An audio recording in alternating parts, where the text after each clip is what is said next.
Hello दोस्तों, नमस्कार। मैं डॉक्टर अनिल कुशवाहा आज आपके लिए पुनः लेकर आए हैं एनिमल एम्ब्रियोलॉजी, एम्ब्रियोनिक डेवलपमेंट की चर्चा कर रहे हैं। और ये ऐसा पोर्शन है जो जूलॉजी का वो पोर्शन है जो काफ़ी टफ माना जाता है और पढ़ने में भी थोड़ा जटिल होता है और याद करने में भी जटिल होता है। तो ये थोड़ा सा पोर्शन टफ माना जाता है और इससे कई सारे क्वेश्चन बने हैं जो TGT, PGT, KVS, NVS, DSSB, UP, MP, Jharkhand, इसके अलावा अदर कोई भी स्टेट हो या कोई भी बायोलॉजी का एग्जामिनेशन हो जिसमें एम्ब्रियोनिक डेवलपमेंट या एनिमल एम्ब्रियोलॉजी या एम्ब्रियोलॉजी, जूलॉजी में शब्द कहीं भी सिलेबस में दिया है तो प्रॉपर आपके लिए महत्वपूर्ण है। आज का वीडियो शुरू करें उससे पहले एक रिक्वेस्ट, चैनल को लाइक, सब्सक्राइब और दोस्तों के साथ शेयर करें। दूसरा, एक आध क्वेश्चन ऐसे जरूर हो सकते हैं बीच में कि जिनमें हमारे आंसर और आपके आंसर में कंफ्यूजन होगा, तो आप हमें कमेंट्स करके जरूर बताएं। क्योंकि होता क्या, किताबों का भी असर होता है कि पता लगा हमारी किताब कुछ और कर रही है और आपकी किताब कुछ और अदर आंसर दे रही है, तो राइटर में भी कुछ अंतर मिला और पता लगा एनसीटी कुछ और कह रही है। तो ऐसी भी स्थितियां आती हैं और सब जानते हैं आयोग का जब होता है तो 2, 4, 6 क्वेश्चन ऐसे आते हैं जो विवादित होते हैं। तो इसलिए शुरू करते हैं आज का वीडियो। एक आप यूथीरियन मैमलीज, यूथीरियन स्तनधारियों का अंडा होता है। देखिए यूथीरिया क्या आते हैं, यूथीरिया में हम आते हैं और मैमल्स को 3 भागों में बांटा गया, प्रोटोथीरिया और इसके अलावा जिसमें मार्सुपियल्स आते हैं, मीजोथीरिया और यूथीरिया। तो यहाँ यूथीरिया की बात कर रहे हैं तो ये माइक्रोलिसाइथल्स होते हैं। यूथीरिया स्तनधारी के अंडे जो होते हैं माइक्रोलिसाइथल होते हैं। इसके अलावा एम्फीबियंस और ट्यूनिकेट्स आदि भी माइक्रोलिसाइथल होते हैं। मीजोलिसाइथल एक किस में पाए जाते हैं तो पेट्रोमाइजोन और एम्फीबियंस में मीजोलिसाइथल एक पाए जाते हैं। पॉलीलिसाइथल एक किस में पाया जा रहा है तो जिनके अंडे बड़े होते हैं, टूटने पर ढेर सारा पीला निकलता है, तो सिंपल सी बात है मुर्गी के अंडे में ढेर सारा योग निकलता है, तो अंडे पक्षियों के, और देखना छिपकली के टूटते तब निकलता है, और दूसरा अस्थिमय मछलियों के। एपीबोली इन फ्रॉग इन्वॉल्व्स, ये क्वेश्चन बहुत बार पूछा गया है कि एपीबोली इन फ्रॉग इन्वॉल्व्स मेंढक में अध्यारोहण निहित है। तो किसमें निहित है तो आप बताइएगा। बृहद खंड के आंतरिक चलन में invert movement of micromeres, over growth of micromeres, over growth of micromeres over micromeres, rapid proliferation of the cells at the rim. तो ये तो होना नहीं चाहिए, ऑप्शन ये सही है कि जो माइक्रोमियर्स होती हैं ओवर ग्रो द माइक्रोमियर्स, तो इनको बोलते हैं एपीबोली। कई बार क्वेश्चन पूछा गया, ये पीछे आ चुका है क्वेश्चन। और GIC government inter college biology का जो एग्जाम हुआ था 14/6/2015 को, उसमें क्वेश्चन रखा था। मेंढक के गैस्ट्रुलेशन की प्रक्रिया में ब्लैस्टुला से गैस्ट्रुला का निर्माण होता है।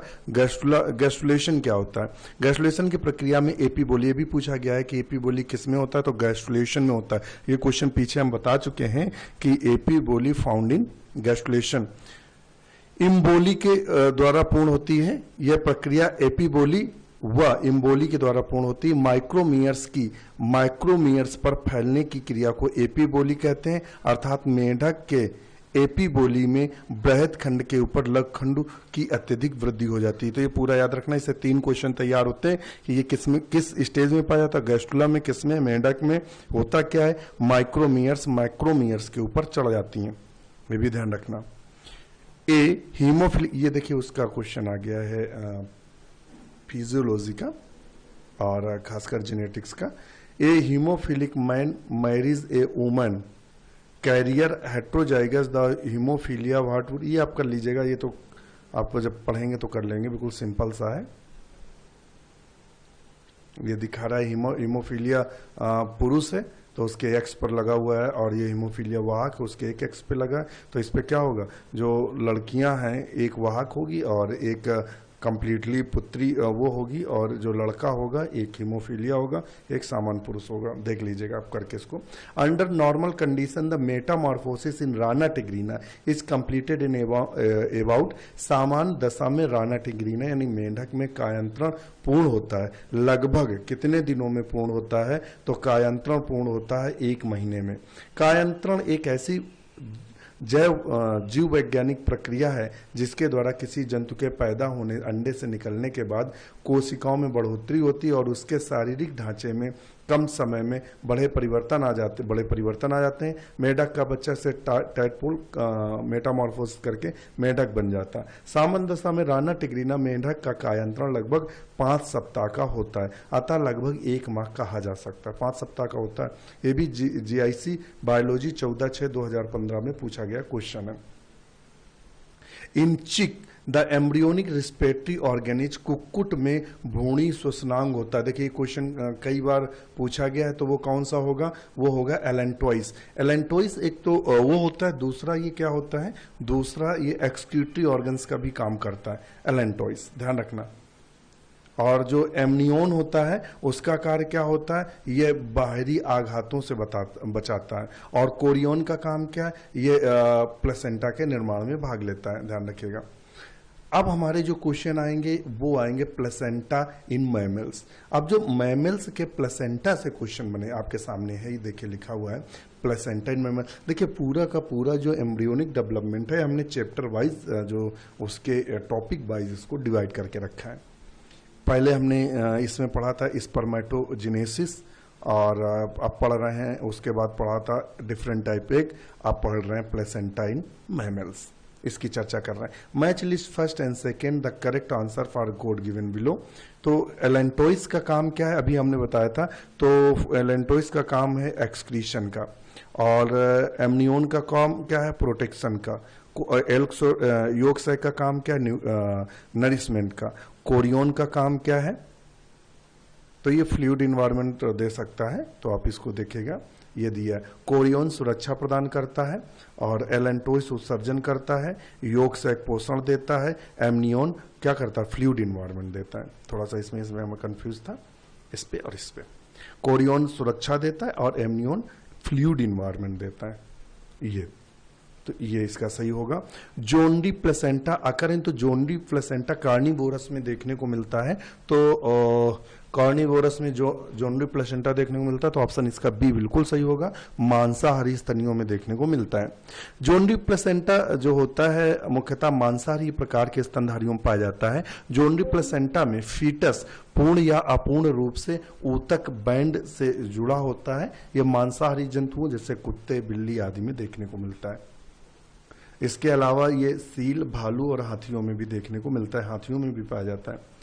रोल ऑफ प्लेसेंटा, तो प्लेसेंटा का रोल क्या है? तो इसका मुख्य कार्य क्या है?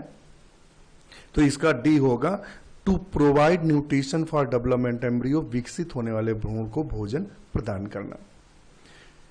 हीमोकोरियल प्लेसेंटा फाउंड इन, तो हीमोकोरियल जो प्लेसेंटा पाया जाता है वो ए है मंकी और मैन में। ये बहुत क्वेश्चन पूछा जाता है। हीमोकोरियल प्लेसेंटा चमगादड़, यानी चमगादड़, मनुष्य और बंदर में देखने को मिलता है। किसमें देखने को मिलता है? हीमोकोरियल प्लेसेंटा फाउंड इन चमगादड़ और ह्यूमन और मंकी। इंडोथीलियोकोरियल प्लेसेंटा, इंडोथीलियोकोरियल, इंडो मीन्स आंतरिक, थीलियोकोरियल प्लेसेंटा कुत्ता, बिल्ली, हाथी। एपी यानी बाय, एपीथीलियोकोरियल प्लेसेंटा सुअर और भेड़ में। सिंडीमोकोरियल प्लेसेंटा गाय और भेड़ में। तो इनको एक बार याद कर लीजिएगा। हमारे प्लेसेंटा का स्पेशल नोट्स पड़े हुए, तो आप वहां वीडियो देख सकते हैं, विद डिस्क्रिप्शन के साथ पढ़ें। प्लेलिस्ट में जाकर आप उनको सर्च कर सकते हैं। The yolk sac in mammals is, स्तनधारियों में योग सैक होता है। वेस्टिजियल स्ट्रक्चर, अवशेष संरचना। डाइजेस्टिव स्ट्रक्चर, पाचक संरचना। सेक्रेटरी स्ट्रक्चर और उत्सर्जक स्ट्रक्चर। तो अवशोषक और पाचक में भी होना चाहिए। तो बी है, स्तनधारियों में योग सैक एक पाचक संरचना होती है। देखिए कितना अच्छा क्वेश्चन है, आप देखिएगा। इसीलिए हम कहते हैं कि आप प्रीवियस ईयर के क्वेश्चन सॉल्व करते हैं तो कंफ्यूजन दूर होते हैं। और एक क्वेश्चन वो जब 10 बार पूछा गया है या अन्य घुमा के पूछा गया है, तो वो बार बार जब आपके नजरों के सामने आएगा तो कंठस्थ हो जाएगा। ऐसे क्या करते हैं, अगर 4 दिन पहले पढ़ के गए, वहाँ क्वेश्चन मिलते जुलते 4 ऑप्शन आ गए, तो अब वहाँ कंफ्यूज कि हम करें तो क्या करें। तो जो योग सैक जो मैमल्स में पाया जाता है वो डाइजेस्टिव संरचना होती है। Mass of cells formed after cleavage is known is, विदलन के बाद बना कोशिकाओं का समूह कहलाता है। विदलन के बाद बना कोशिकाओं का समूह कहलाता है। विदलन के बाद बना, तो वो ब्लास्टुला, मारुला, मारुला कहलाएगा। क्या कहलाएगा? मारुला। 3 अवस्थाएं होती हैं, 4 वैसे 3 मानी जाती, मारूला, ब्लास्टुला, गैस्टुला और नेरुला फिर उसके बाद आती है। ह्यूमन प्लेसेंटा इन्वॉल्व्स, मनुष्य के प्लेसेंटा में होती है कोरियोन और योग सैक और एलेंटॉइस, कोरियोन और एमनियोन, और कोरियोन और एलेंटॉइस। देखिए बहुत तगड़ा क्वेश्चन है। तो कोरियोन और एलेंटॉइस, मनुष्य के प्लेसेंटा में अपरा में कोरियोन और एलेंटॉइस होती है, ध्यान रखिए। कोरियोन भ्रूण के श्वसन, पोषण और उत्सर्जन में मदद करती है। और देखिए यही चीज अभी हमने आपको बताई थी, यहाँ थोड़ा सा इन्होंने कोरियोन भ्रूण के श्वसन और पोषण और उत्सर्जन में मदद करता है। एलेंटॉइस जो दिया था वो में भी चिक में हो सकता है, एलेंटॉइस था इससे संबंधित, ध्यान रखिएगा चूंकि ये मनुष्य की बात हो रही है। तो वहां एलेंटॉइस आंसर आ रहा था बार बार, तो मैं एक बार कंफर्म भी कर लेता हूं इस क्वेश्चन को। देखिए वहां गलत दिया हुआ, जो मैं बता रहा था वही सही है। इनका chorion are the protect and nature of the embryo, इनका मुख्य कार्य होता है प्रोटेक्ट करना, रक्षा करना। Chorionic fluid protect the embryonic embryo sac, ये क्या करता है कि प्रोटेक्ट करता है और बाह्य आघातों से।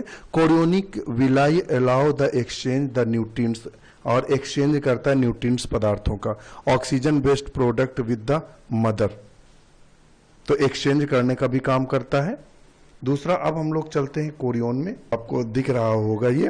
The function of allantois is the collect liquid waste, इसका मुख्य कार्य होता है लिक्विड वेस्ट को कलेक्ट करना।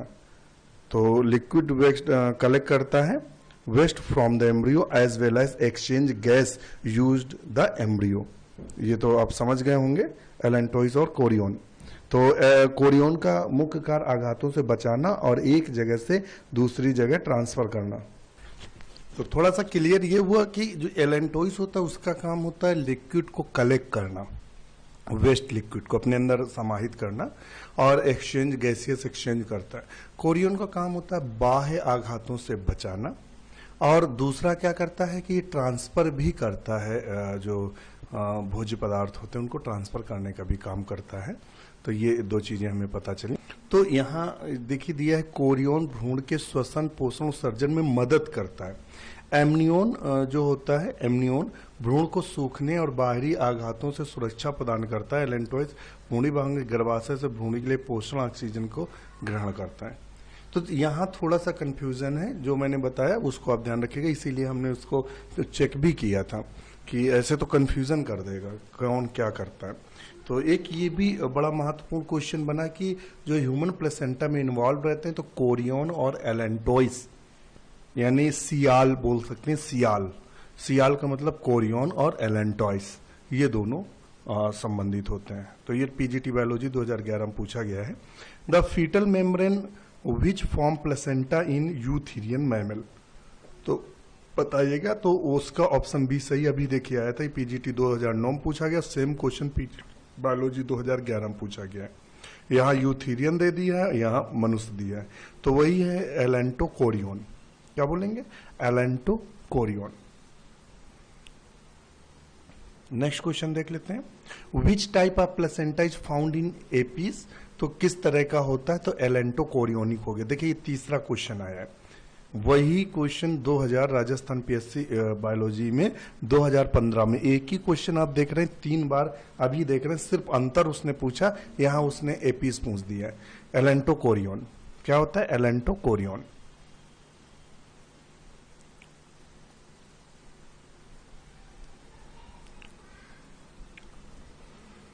फिर क्वेश्चन दे रहा है Sertoli cell, select the correct answer. Sertoli cell और प्रोस्टेट ग्लैंड और कार्पस ल्यूटियम, उपरोक्त में से कोई नहीं, select the correct pair.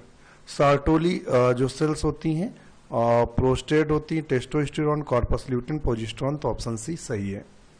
Which of the following is not a function of placenta, इनमें से कौन सा फंक्शन प्लेसेंटा का नहीं है?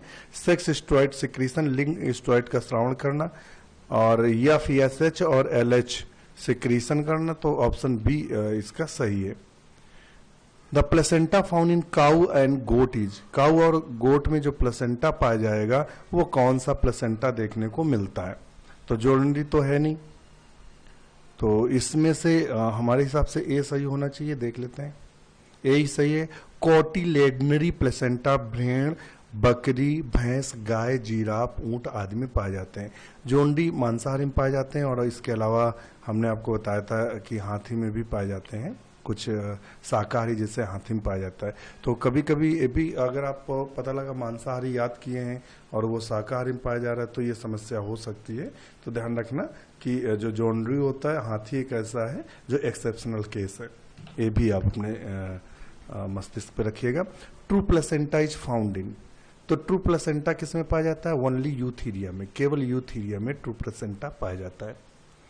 In pig a molecule of oxygen goes from mother to foetus through how many layers of the foetal placenta, शुकर में भ्रूणी अपरा की कितनी परतों से होकर ऑक्सीजन का एक अणु मां के भ्रूण में जाएगा? तो ऑप्शन 6 सही है। पिग में भ्रूणी अपरा में 4 परतों से होकर ऑक्सीजन का एक अणु प्लेसेंटा मां भ्रूण में जाता है। तो यहाँ ऑप्शन ए दिया है और यहाँ पूछ रहा है ऑप्शन दिया है 4। तो इसमें क्या सही है भाई? ये तो कंफ्यूज कर दिया।